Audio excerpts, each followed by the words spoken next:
Stop Masking, a guided sleep meditation to release social anxiety. Right now, a cold, tight numbness is sitting directly behind your jawbones, a stubborn tension that spreads down into the sides of your neck and locks your throat in a silent brace. You are lying down in the dark, yet your face still carries the structural strain of a professional smile. Your mind exhausted from an entire day of managing your expressions, projecting a highly competent, analytical personality, and pretending to be completely functional for the people around you. It is the deep, somatic dread of social masking, the crushing fatigue that forms when you treat your personality as an intricate monument that must be continuously propped up to ensure your basic belonging. An unvoiced panic whispers that if you drop your guard for even a single evening, the entire network of your relationships will dissolve, leaving you completely isolated. The immediate space around your bed has assumed a rustic, unadorned stillness tonight, filled with the faint, trace scent of wet wood ash and the cool texture of damp night grass drifting through the low floor vents outside. The steady, rhythmic sound of heavy loom threads snapping under the tension of a weaver's workshop down the lane reveals that the darkness requires absolutely no immaculate patterns to remain whole. Inside this room, you are entirely released from the obligation to be interesting, supportive, or clear-minded for anyone else's comfort. Yet, your intellect is likely still pacing, replaying your recent conversations and checking for flaws in your performance, treating this private evening as an arena where you must continue to justify your survival. Please know, dear friend, that you are not broken, and the profound, heavy melancholy you are trying to hide tonight is not a personal failure or a sign that you are structurally flawed. What you are feeling is the natural, aching exhaustion of a spirit that has spent years functioning like a heavy stone weight, held under immense tension by coarse silk threads just to keep an artificial structure straight for the world. Tonight, we will not force your mind to be silent, nor will we demand that you magically erase your loneliness to deserve the comfort of this bed. There is no requirement for you to be cheerful, stable, or fully integrated before your body is permitted to sink into the mattress. We are simply inviting that cold numbness behind your jaw to drop its density, trusting the heavy earth to hold you without any performance. This exhausting habit of continuous social masking carries a beautiful and surprising paradox. The very persona you constructed out of a fear of abandonment is actually the threshold to a profound, uncontrived freedom. The analytical mind falsely insists that your worth as a living being is a product of your utility, convincing you that you must continuously manufacture an immaculate exterior to earn your place in the circle. But deep Buddhist insight reveals that the pure space of your awareness doesn't have a face, a performance standard, or a permanent social identity that needs to be held together by your own willpower. You do not exist to be the stable pillar or the perpetual protector. For everyone around you, your presence is fully complete even when you are completely unformed, quiet, and empty of words. True liberation is not the perfection of the mask, but the realization that the stone weight is entirely whole when it is untied from the threads. Right now, if it feels right, take a slow breath, letting the cool, ash-tinged air fill the bottom of your lungs without forcing a specific rhythm or an artificial depth. There is absolutely no need to solve your whole life tonight, and nothing is required of you except to notice how heavy it has been to carry this cheerful character for so many years. Maybe you have felt this too, this sudden, hollow ache of typing a reassuring message while your inner world feels completely detached, cold and drowning in fatigue. But you are safe enough to soften the rigid muscles across your neck right now. You do not have to perform one more act of social competence to prove your validity before your eyes are allowed to close. The darkness has no audiences for you to please. Imagine a heavy, unpolished stone loom weight that has spent years hanging beneath a massive cedar weaving frame in a high mountain workshop. For generations, this block of gray granite has been tightly tethered to hundreds of coarse silk threads, pulled down by an intense, unchanging tension to ensure the intricate patterns of the valley garments remain straight and uniform. Day and night, the stone carries the collective weight of the design, vibrating with the structural strain of the mechanism, never permitted to shift its posture by a single fraction of an inch without endangering the fabric. From the outside, the weaving appears immaculate and flawless, but the stone beneath is slowly being frayed by the fibers, locked in a permanent, exhausting brace against the gravity of the floor. But then, during a long winter freeze, a weathered hand approaches the frame with a small bone knife and gently cuts the hemp cord at the top of the weight. This is exactly how your nervous system becomes paralyzed when you treat your personality as an unyielding monument that must be continuously sustained.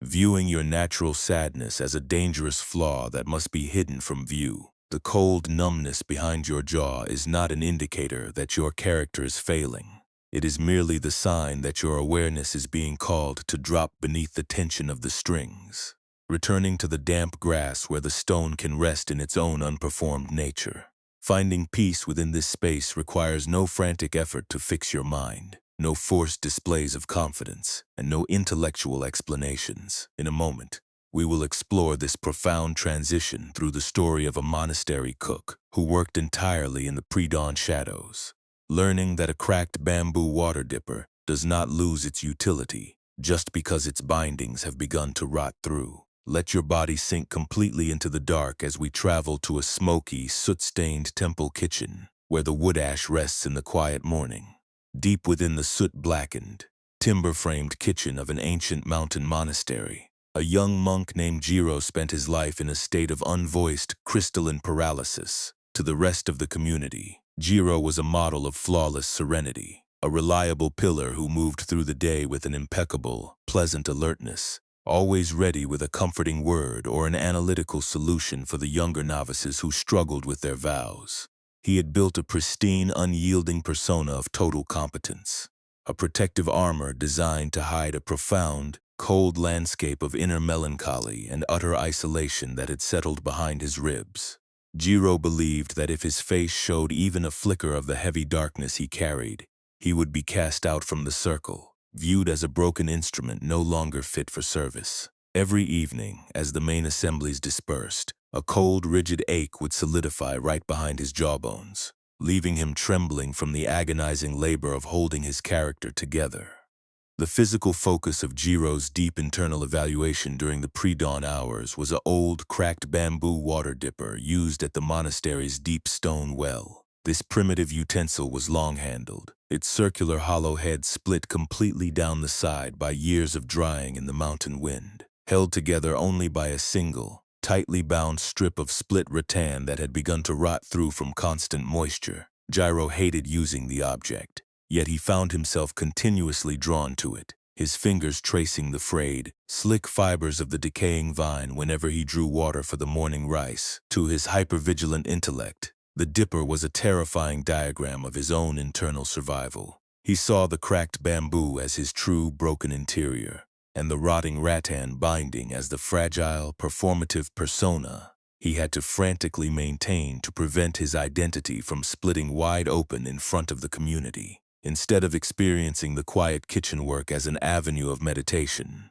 Jiro approached every morning as a silent, high-stakes theater, where he had to defend his right to belong. Lying flat upon his thin straw mat while the rest of the mountain slept, his jaw remained locked in a defensive, unnatural clench, his mind endlessly replaying his interactions from the previous day to check for any visible cracks in his composure. The air in his small cubicle felt thick, stagnant, and heavy with the dread of having to smile through his exhaustion again. Tomorrow he treated his own frightened, protective thoughts as absolute truths, running his mind in circular loops to figure out how to weave an even stronger, more immaculate persona before the first temple bell shattered the silence.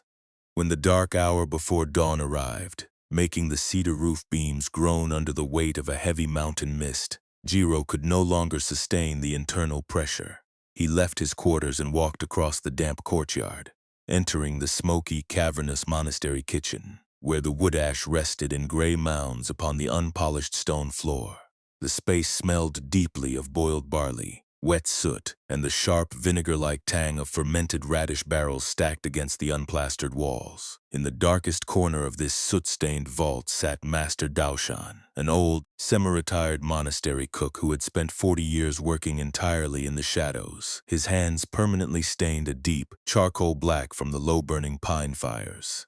Daoshan did not offer Jiro a lecture on the nature of ego, nor did he instruct him to confess his hidden grief to the assembly. He moved with a heavy, dense slow motion that seemed entirely indifferent to the immaculate standards of the upper ordination halls, his weathered face showing no performance, no artificial brightness, and no desire to impress the young monk who stood shivering before him.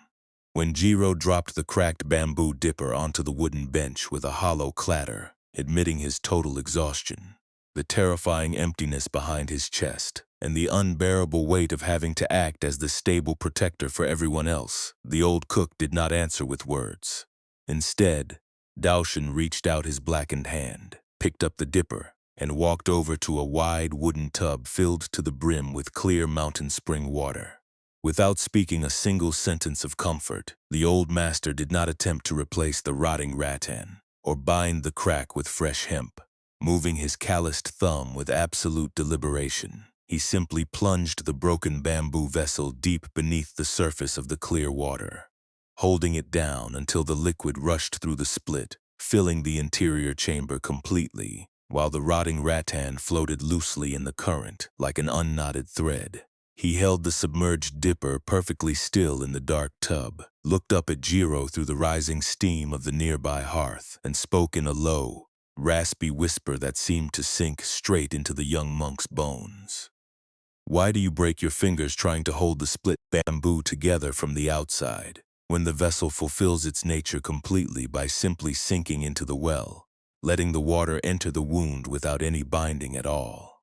Jiro stood entirely motionless in the smoky darkness of the kitchen, the pungent scent of the wood ash filling his lungs as a sudden, profound wave of emotional recognition washed through his locked jaw. He looked down into the tub where the water had completely ignored the crack, filling the vessel until there was no longer any distinction between the inside and the outside of the bamboo. He realized that the immaculate mask he had been defending for years was not a requirement for survival, but an artificial barrier he had been binding with his own fear. The cold numbness behind his jawbones gave way to a soft, porous emptiness, leaving his throat to release its silent brace within the heavy quiet of the morning, no longer needing to hold his character together to find his place on the earth. The clear spring water that instantly rushed through the split bamboo of that broken dipper is not a hidden command to force your human heart to stop feeling, nor does it ask you to become a cold, vacant shadow that pretends it has never known the devastating ache of loneliness or the heavy weight of melancholy. This ancient young monk's realization is pointing towards something infinitely quieter, illuminating the precise way we turn our protective social personalities into a lifelong sentence of emotional isolation,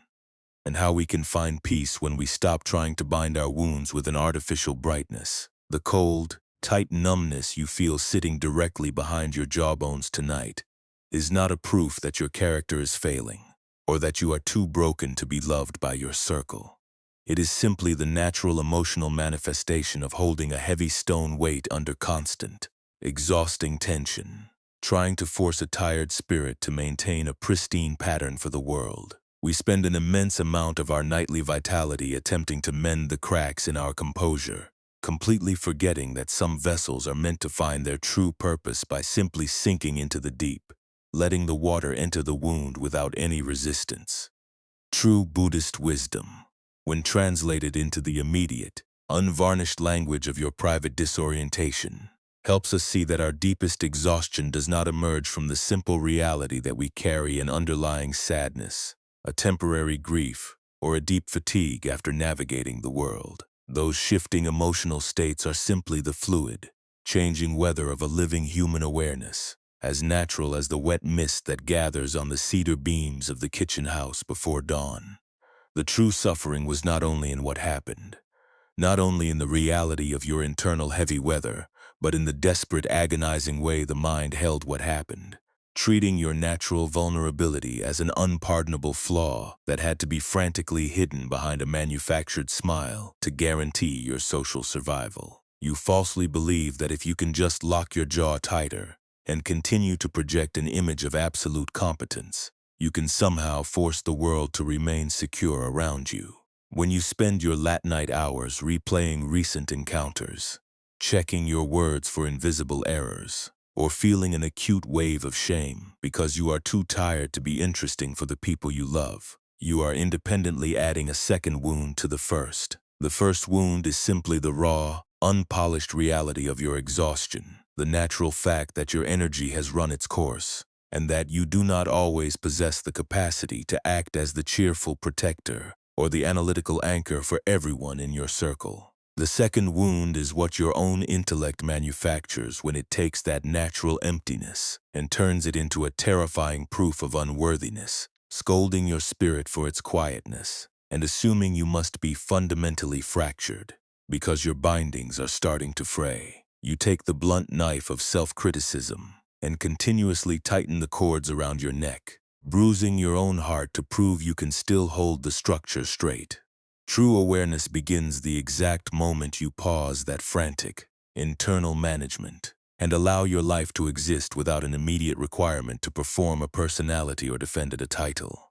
Wisdom is acting like the old cellar cook who does not demand that the bamboo be replaced or wrapped in tighter twine, but instead recognizes that the vessel fulfills its nature completely by simply letting the lake water pass through its break. It is the realization that your fundamental validity as a living presence is not a competitive resource that must be earned through continuous social utility, nor does it require you to maintain an immaculate exterior to remain attached to the ground. The moment you stop treating your unique, quiet melancholy as a dangerous secret that must be buried behind a wall of words, the cold numbness behind your jaw naturally begins to relinquish its hold on your frame.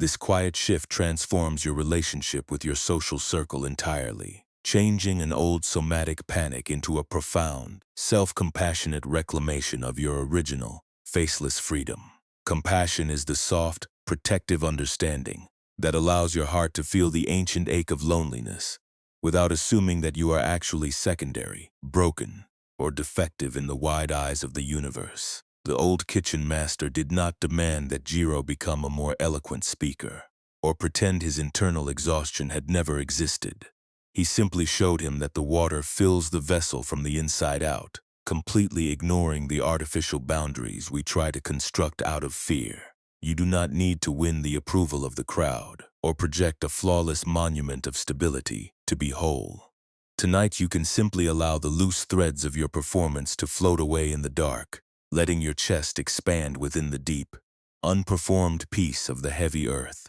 If it feels right to you at this moment, let your awareness gently drift away from the exhausting narrative of who you must protect and settle entirely within the immediate, physical environment of your resting body. There is absolutely no need to force a sudden state of absolute stillness, or to approach this quiet moment as if it were an intricate test that you must pass before you are allowed to sleep. You are simply a tired living presence, allowing your shoulders to yield to the surface beneath you, permitting the bed to assume the entire responsibility of holding your weight. Perhaps you might begin by tuning into the slow, organic movement of your breath, simply observing the slight cool touch of air at the back of your throat and the quiet, heavy release that follows each unhurried cycle. As you breathe out, you might invite the cold, tight numbness behind your jawbones to soften its structural grip, even just a tiny fraction of an inch. There is no need to aggressively strip away the underlying melancholy or to scold your heart for feeling empty, for even the simple act of noticing the hollow space is completely enough to begin a gentle decompression. If you feel a restless momentum in your thoughts, a persistent urge to figure out how you will perform your personality tomorrow to maintain your relationships, do not try to suppress that impulse. Just let that frantic pacing exist within the wide, spacious cradle of your attention, recognizing that this static is merely the place where your nervous system has been storing the accumulated tension of holding a heavy stone weight under constant, exhausting tension. Perhaps, as you rest in this dim space, a very specific memory of a manufactured smile, an unvoiced expectation, or a recent moment of intense social exhaustion will drift into the center of your mind. When it arrives, there is no need to follow it down into the dark, familiar loops of overthinking, and you do not have to fight it to prove your spiritual strength. Just let the thought be seen for what it is, imagining it as a loose, fraying fiber of that rotting rattan binding that holds the split bamboo water dipper together. You might give this recurring emotional pattern a soft internal name, saying to yourself, "This is the old habit of trying to bind my cracks from the outside," or "This is the fear of letting my true emptiness be seen." By naming the pattern without judgment, you are gently creating a soft, protective distance between the awareness that observes and the outdated social persona that is passing away. Imagine now that the rigid, external boundaries and past performance standards you have been carrying for years are beginning to lose their grip on your identity. If it feels right, you might visualize an elaborate, beautifully painted porcelain theater mask that you wear in your mind with its fixed, pleasant composure and its lines of constant alertness gently unhooking from behind your ears. There is no need to force this object away with violence. You can simply watch it slide down your chest and sink soundlessly into a deep, soft bed of wet mountain moss beneath the cedar trees. Watch it settle into the damp green layers, where the moisture naturally softens the painted surface, allowing the porcelain to dissolve slowly and quietly back into blank, unformed clay. Feel the subtle, shifting relief as the pressure pulls away from the hinges of your jaw, leaving your throat feeling remarkably light, porous, and entirely free from the requirement to maintain a permanent monument of stability. With your next long, effortless exhalation, you can choose to place the specific burden of your social masking directly onto that heavy stone loom weight we encountered earlier, resting quietly beneath the weaving frame. Picture the vast, unpolished block of granite being gently unhooked from the 100 coarse silk threads by a small bone knife, letting the hemp cord snap without any consequence to the world. Let the imagery change in its own time as you watch the stone settle flat into the damp, dark grass outside the workshop window, entirely free from the intense tension of the mechanism. You do not need to do any of the active work of holding the design straight or defending your utility. You can simply watch the cool blades of grass close quietly over the gray surface, leaving the weight to merge with the unyielding gravity of the earth. There is no promise that your internal loneliness will completely dissolve into the air tonight, and there is no requirement to experience a sudden, dramatic breakthrough of emotional healing before you are allowed to close your eyes. The intention behind this gentle inner practice is simply to help you inhabit your own skeleton with a little less friction, showing your nervous system that it is entirely safe to step down from the stage of your old performance for the next few hours. You can return to this soft, downward letting go whenever you notice your mind being pulled back into the cold workshops of historical obligation. Or you can simply let the visualization fade completely from your thoughts, returning your focus to the simple, physical reality of the cool, ash-tinged air expanding your ribcage. Your life does not belong to a permanent, unyielding theater, and your value as a living presence is not dependent on your ability to force yourself back into an immaculate mask that has become too narrow for your spirit. As the heavy weights of expectation are set down into the stone, the space that opens up behind your jaw is not a terrifying void, but a soft, luminous freedom that has never forgotten how to breathe for itself. Let your arms and legs grow increasingly heavy, as if you are sinking into a deep bed of damp mountain soil that grows completely undisturbed by the patterns woven in old social ledgers. But there is still a deeper transformation waiting to reveal itself, a shift that moves from the softening of the clay to the complete acceptance of the unformed tallow. Now let this high mountain wisdom come slightly closer to your contemporary heart, as we prepare to look at a second, deeper journey that took place within an overgrown orchard where the unpruned trees rest in absolute silence. 2 autumn cycles after the broken water dipper had been submerged beneath the spring water, Jiro climbed high above the valley workshops, arriving at a remote, mist-shrouded ridge where the mountain path ended in a wall of unhewn rock. Despite the moments of deep relief he had tasted in the pre-dawn kitchen, a stubborn, hidden splinter still remained embedded directly behind his throat, a persistent, quiet dread that whenever he stood before the full monastery assembly, he would be exposed as a fraud whose inner landscape was too heavy and melancholy to belong to the light. He had walked all morning through a cold, driving drizzle, tasked with bringing a fresh crate of winter candles to the high mountain storehouse, hoping the physical exertion would numb the agonizing habit of rehearsing his interactions in his head. He felt an intense, exhausting pressure to maintain an immaculate posture of spiritual confidence, terrified that if he stopped performing his serene persona for even a single hour, his entire reality would collapse into meaningless chaos. The physical focus of Jiro's deep internal conflict on this high ridge was a rough, unshaped block of gray tallow wax resting on the bottom of an empty wooden cart. This crude lump of animal fat was a span wide,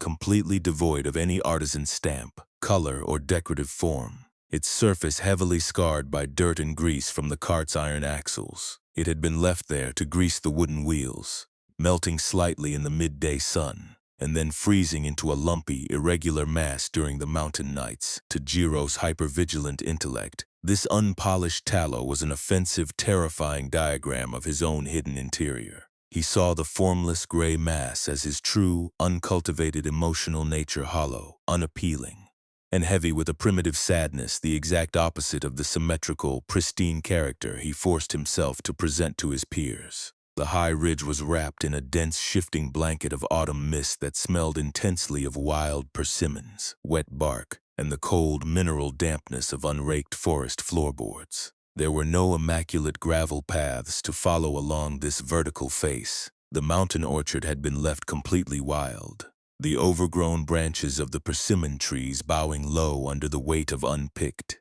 softening fruit that rotted naturally into the moss. As the freezing drizzle began to soak through the outer hemp of his heavy robes, a massive wave of internal resistance tightened across Jiro's chest. His mind began to fiercely construct a series of analytical defenses, replaying past encounters, and trying to figure out how to polish his expressions before returning to the valley, treating his own frightened thoughts as an absolute truth that had to be solved before dusk. Sheltered from the bitter northern draft by a low roof of thatched branches, Jiro encountered an elderly nun named Myashin, a woman who had lived in the unpruned orchard for decades, entirely content to spend her days gathering fallen fruit without ever carving a name for herself in the great assembly halls below. Myashin did not offer him a warm beverage to soothe his shivering frame, nor did she attempt to lecture him on the nature of non-attachment. Moving with a heavy, deliberate slow motion that seemed to share the ancient patience of the rocks,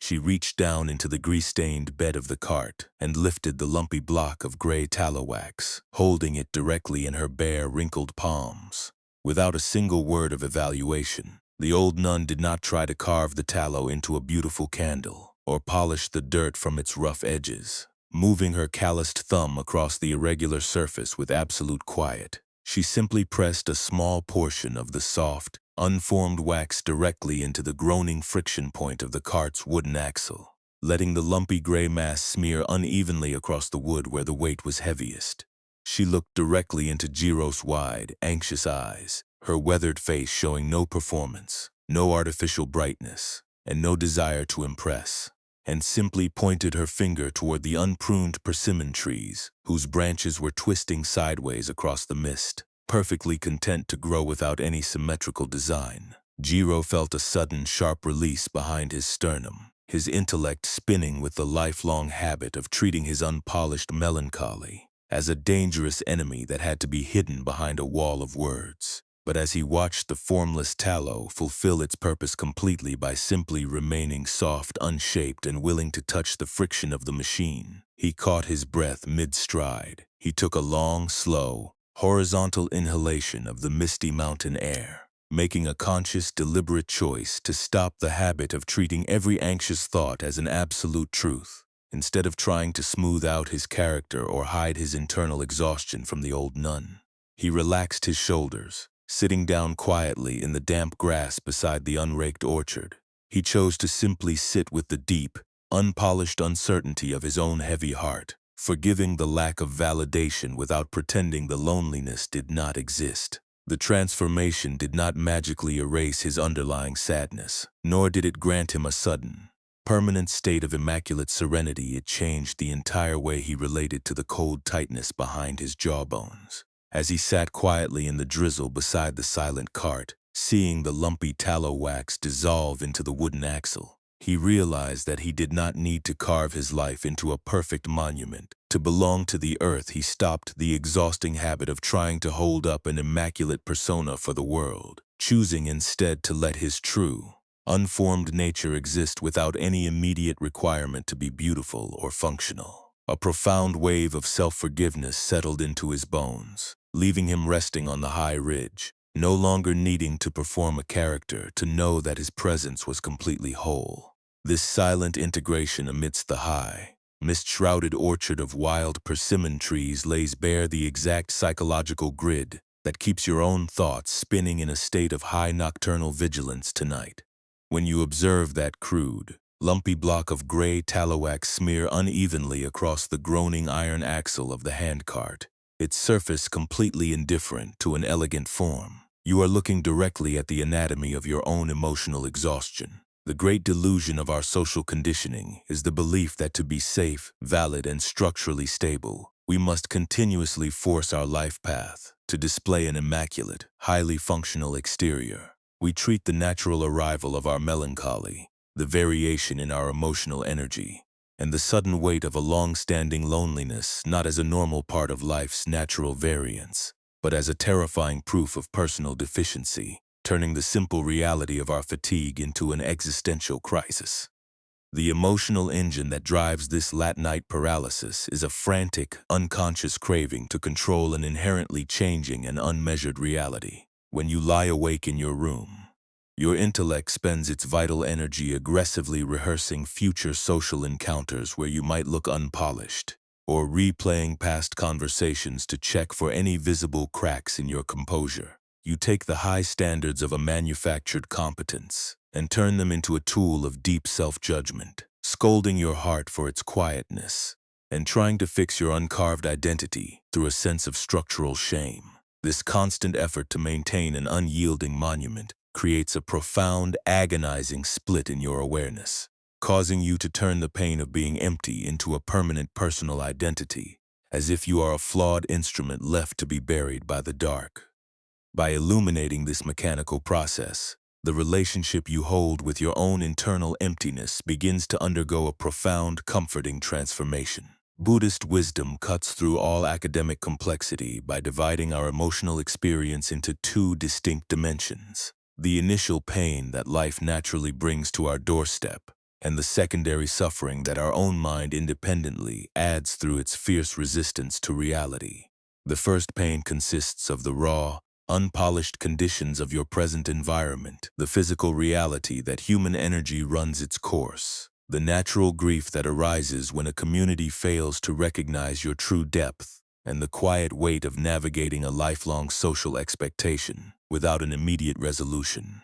These are the elements that you cannot always control, anticipate, or prevent, as they are part of the changing seasons of a developing life. The second pain, however, is the cold, tight numbness that solidifies directly behind your jawbones, when your intellect refuses to let that initial unevenness simply exist without an aggressive interrogation. The second pain is what happens when you treat a single anxious thought as an absolute truth that must be solved before dawn, or when you use the very concepts of healing to scold your heart for feeling heavy in a world that has no permanent scorecards. When you spend your midnight hours trying to force an unformed branch to maintain an immaculate design, you are actively feeding the second pain with your own hypervigilant attention, mistaking the natural arrival of rest for a personal failure. You are trying to bind a split bamboo water dipper with a tighter twine out of a heart that was always meant to return to its original, unperformed nature.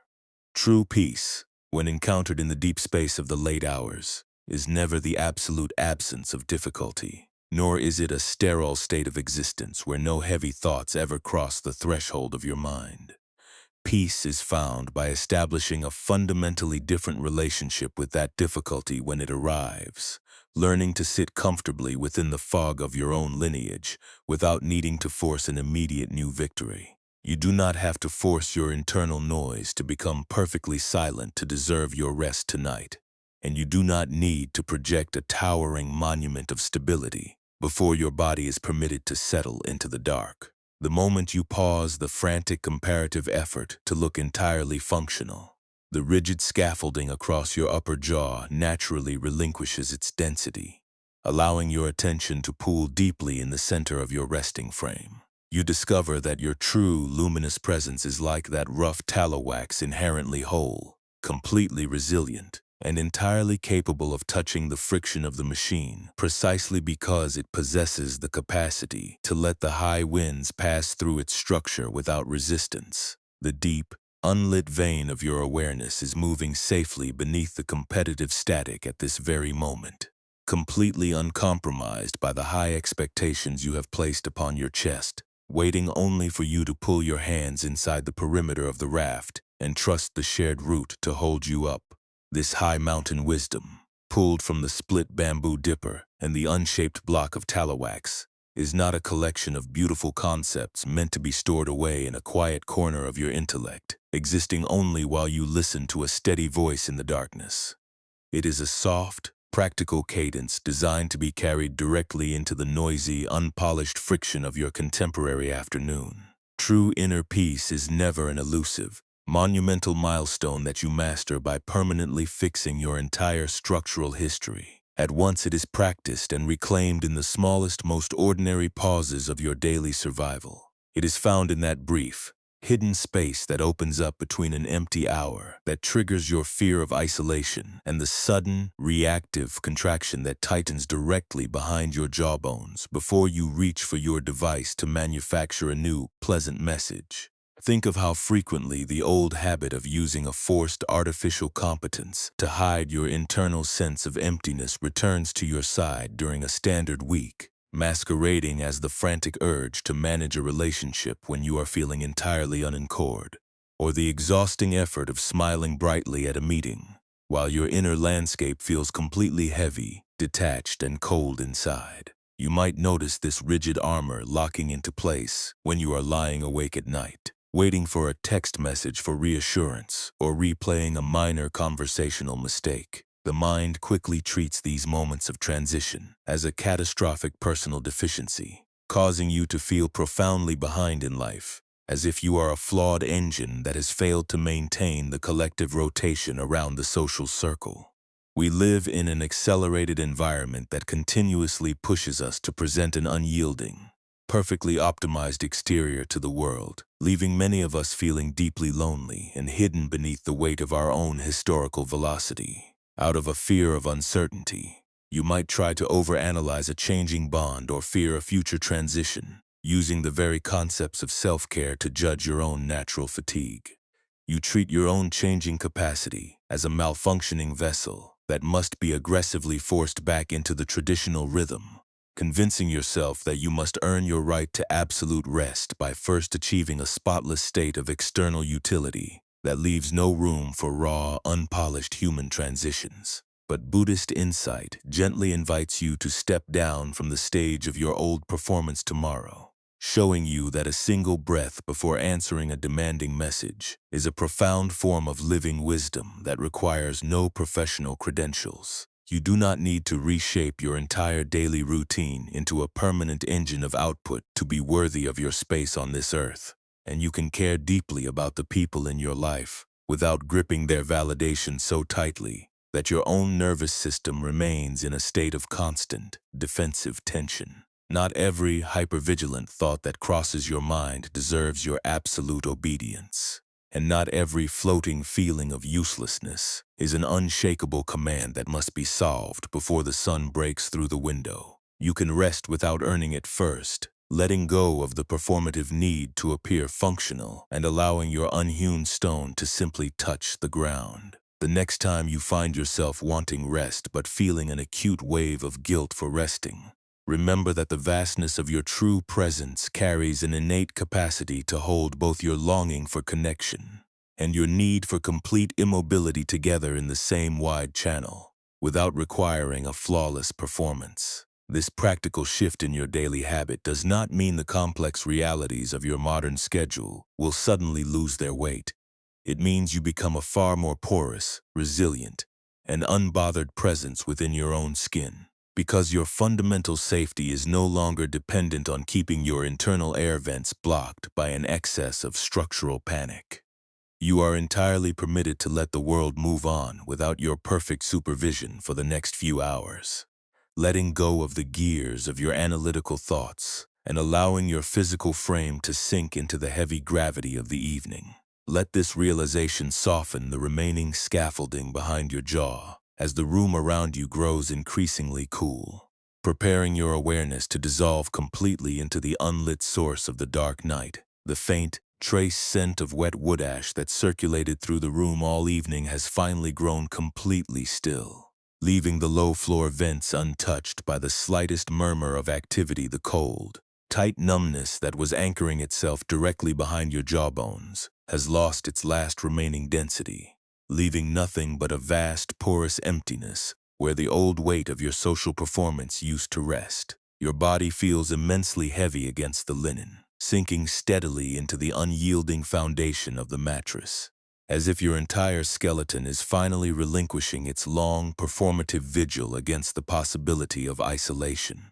You do not need to maintain the illusion of an immaculate composure. For the remainder of this night, you are entirely permitted to let the heavy, tensed scaffolding of your past characters collapse into the quiet dark. Let your breathing become an absolute whisper, a shallow and completely effortless tide that requires no tracking, no verification, and no intellectual intervention from your tired heart. The unpruned persimmon trees that stood in their remote mountain orchard all autumn are sitting in perfect immobility beneath the heavy gray mist, their overgrown branches bowing low under the weight of unpicked, softening fruit. The frantic urge to organize the garden or defend an artificial design has dissolved into the open air, leaving the wild wood to rest listlessly beneath the silent night sky, entirely unbothered by the wide, empty space of the ridge stretching out into the dark. The internal space behind your jaw is completely unmeasured, completely uncoupled,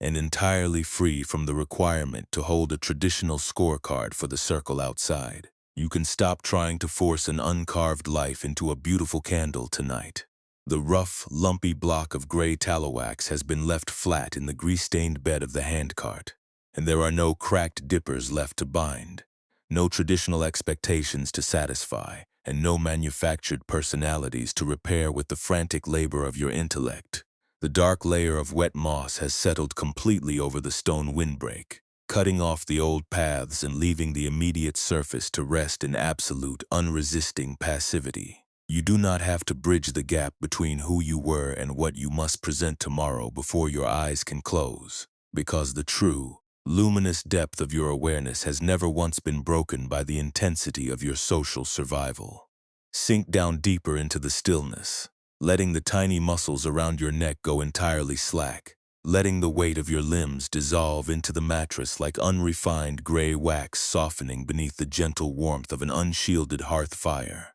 leaving your temples feeling cool, wide, and entirely spacious. The wild orchard along the vertical ridge is resting in the midnight drizzle, spreading its loose, wet leaves toward the darkness without a single thought of utility, completely content to exist exactly where the mountain dictates. You are returning home to an undivided baseline of presence that existed long before you ever learned to measure your worth by the brightness of your smile, or turn a temporary wave of melancholy into an absolute proof of deficiency. This spacious ground is your original sanctuary, a timeless expanse that asks for no permanent ledgers of competence, requires no immaculate displays of functioning, and demands no fixed faces to grant you rest. Allow yourself to slide completely beneath the surface of this perfect stillness, letting your name, your history, and your emotional fatigue dissolve like loose hemp fibers floating away from the heavy granite block left in the deep grass. The low, continuous clack of the analytical mind trying to hold the design straight has completely died away, leaving only the soft, cooling whisper of the mist passing through the unraked floorboards to soothe the rough knots of your being. You have full permission to leave your entire social circle completely unmanaged and uncorrected until the sun climbs over the western cliffs, trusting the heavy, uncarved structure of your body to hold its own presence without your supervision. Let your mind go entirely dark, letting your soul drift down into the boundless, unlit quiet, where you are already completely safe, completely unfragmented, and perfectly at peace. When the heavy stone is untied from the loom and laid flat in the grass, where does the performance end and the earth begin? It dissolves into a single unmeasured presence, where the grass simply holds the weight and the earth absorbs the memory of the strain, without asking for a shape. The intellect has spent so many seasons insisting that you must remain distinct, sharp, and perpetually functional, operating under the subtle anxiety that if you do not continuously maintain your boundaries, the world will leave you entirely behind. It convinces you that your personality must remain a beautifully glazed vessel, holding an immaculate baseline of utility so that those around you will never look away. But when you rest flat in the deep, unhurried space of this night, you begin to see that the vast sky of your awareness does not lose its reality just because an old, familiar framework of performance has run its course. The fog does not rewrite the mountain, nor does the mist diminish the ancient, silent granite beneath the moss. It is simply a temporary condition of the air, a gentle clearing that allows your spirit to remember its uncarved nature. Your true, indestructible value is like that heavy stone weight resting flat in the deep weeds, entirely whole and unbroken, even when it is no longer turned by the gears of the valley mill, the standards you failed to meet, the unspoken expectations you felt guilty for questioning, and the deep, somatic fatigue of always pretending to be fully integrated, were merely passing shadows on a reservoir that remains completely still, dark, and undisturbed in its quietest chambers.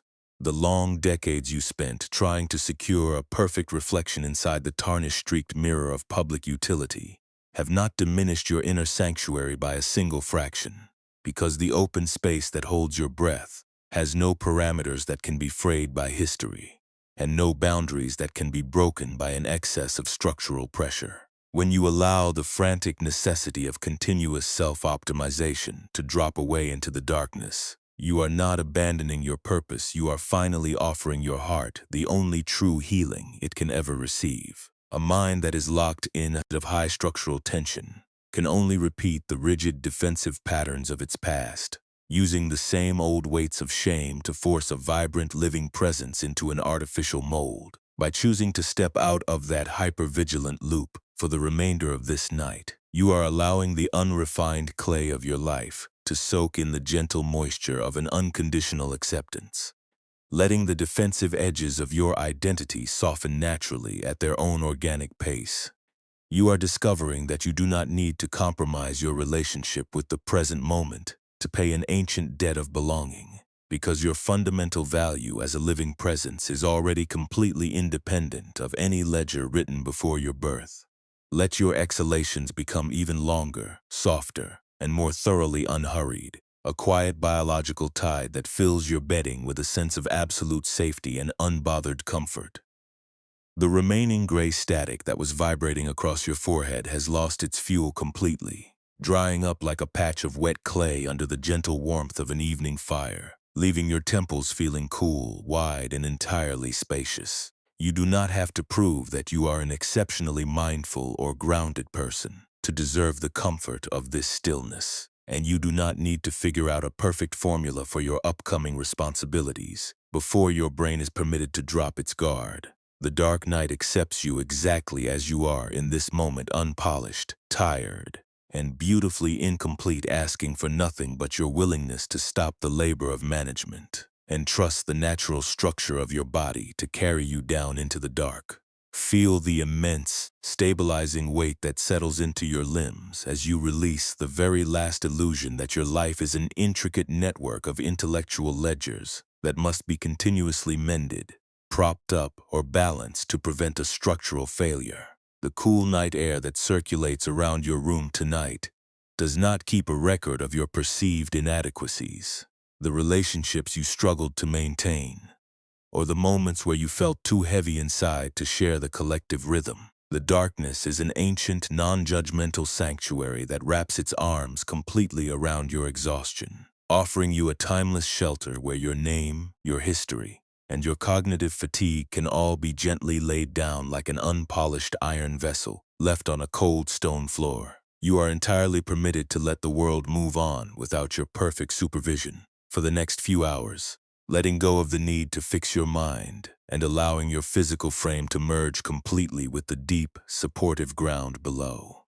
The remaining echoes of your daily overstimulation are turning into faint, formless shadows now, distant like the sound of dry pine logs cracking in a hillside kiln miles away from your window pane. They float across the perimeter of your awareness without catching your grip,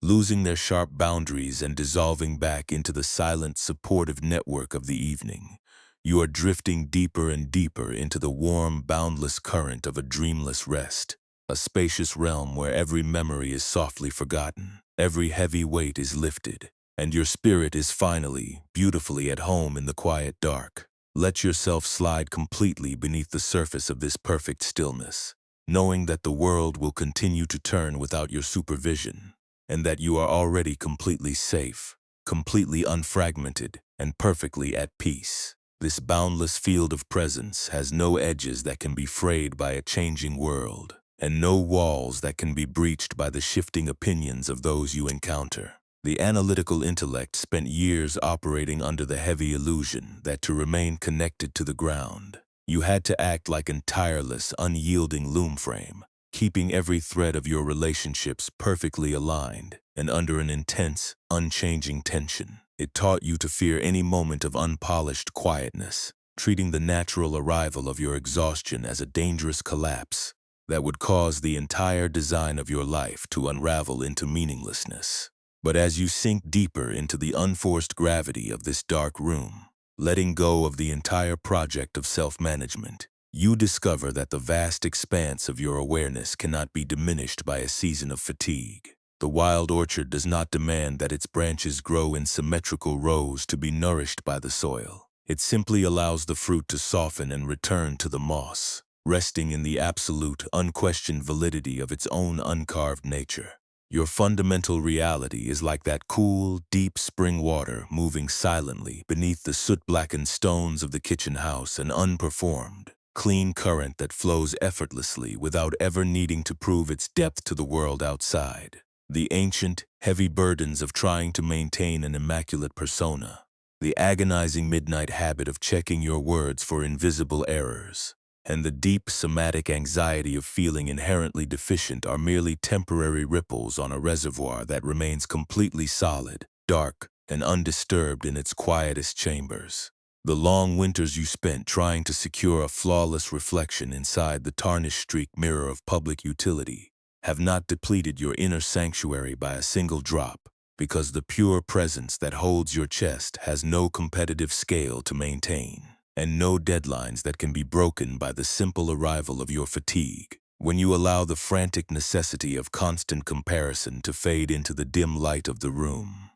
you are not losing your footing. You are finally permitting your spirit to return to the unbroken baseline of its original freedom. A heart that is trapped in a state of continuous social vigilance can only look at an empty calendar as a threat to its survival, using the old mechanisms of internal judgment to force a tired, changing life back into an unyielding mold. By making the conscious, deliberate choice to step down from the stage of your old performance for the remainder of this night, you are permitting your nervous system to fully absorb the soft, grounding stability of the evening,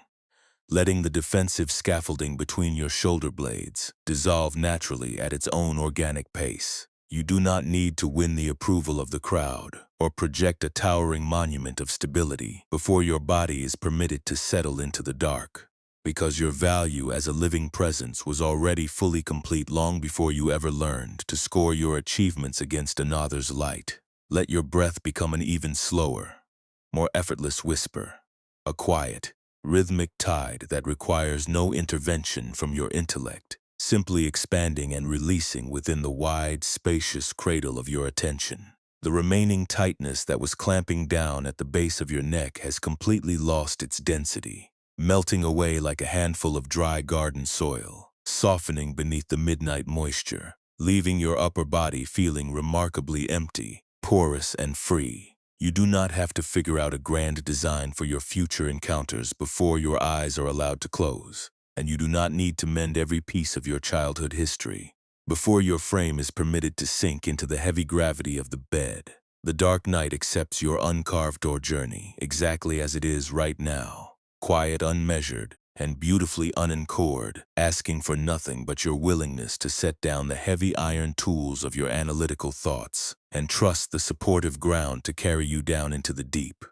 Feel the immense, stabilizing comfort that arrives when you step out of the illusion that your worth is a finite resource that can be outshone by another, allowing your entire skeleton to give up its long, exhausting sprint against time. The remaining echoes of your family roles are turning into faint, formless shadows now, distant like the low rustle of dry grass scraping against a piece of wet slate miles away from your window pane. They float across the perimeter of your awareness without catching your grip, losing their sharp boundaries and dissolving back into the silent, supportive network of the evening.